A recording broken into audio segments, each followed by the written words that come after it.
Mexican American women also benefited from job opportunities during World War II. Many Mexican American women were able to gain some positions within the defense industries and other jobs that were related to the war effort. And in doing so, they got access to higher paying jobs. Many Mexican American women were not paid very well before this, working in canneries and other factories or as domestic servants. And so this was definitely an increase in pay for them as they got jobs in certain industries that were related to the war. But Mexican American women also experienced discrimination in the workplace during this time. For one, many of them were segregated, meaning that they weren't able to work alongside white women or Anglo women in the defense industries, and they were forced to work with African American women. So basically, people of color were separated from white workers, right? Even for women. Also, a lot of times Mexican American women were getting the jobs that others did not want, right? Very low paying jobs, sometimes jobs that were dangerous or in bad working conditions. And so definitely there was high levels of discrimination towards Mexican American women too as they entered the workplace, but they were benefiting from the higher pay. But still, even though there was a lot of discrimination in the defense industries, you still had Mexican American women who supported the war effort, very patriotic.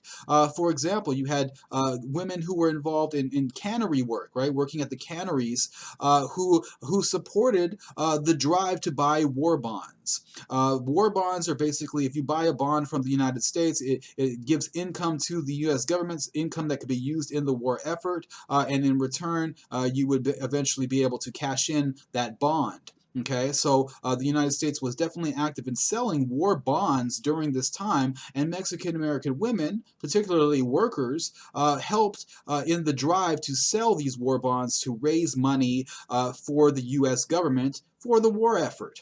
Okay, so that's a patriotic move.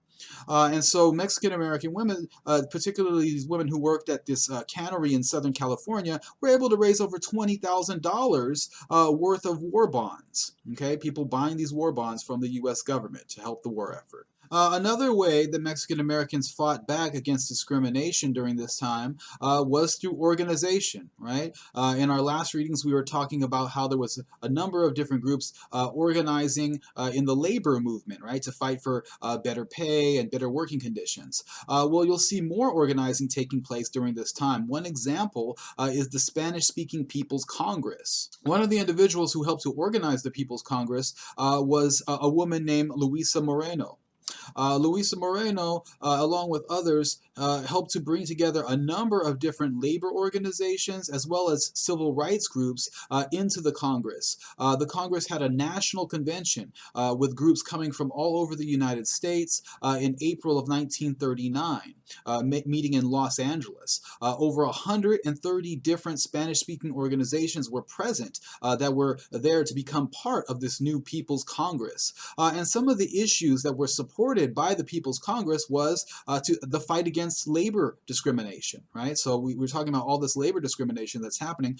So the People's Congress is trying to remedy that issue. And so you have a number of different organizations coming together to fight against discrimination. One of the issues that they supported was the extension of the National Labor Relations Act. The National Labor Relations Act allowed for unionization of workers, right? So that giving workers the right to unionize and also to go on strike in order to bargain with their employers. And so the People's Congress wanted to extend the act so that it included farm workers and domestic workers, okay? Because at first they were not included in the act, but eventually, you know, they would unionize and those opportunities would be given to them, right? Other issues that were important to the People's Congress that were brought up at the National Convention in 1939 were the issues of police brutality, discrimination. They were also trying to increase the amount of Mexicans and Mexican Americans in the CIO, the Congress of Industrial Workers, right? So you're trying to get more and more Mexicans involved in this union movement to fight for labor rights.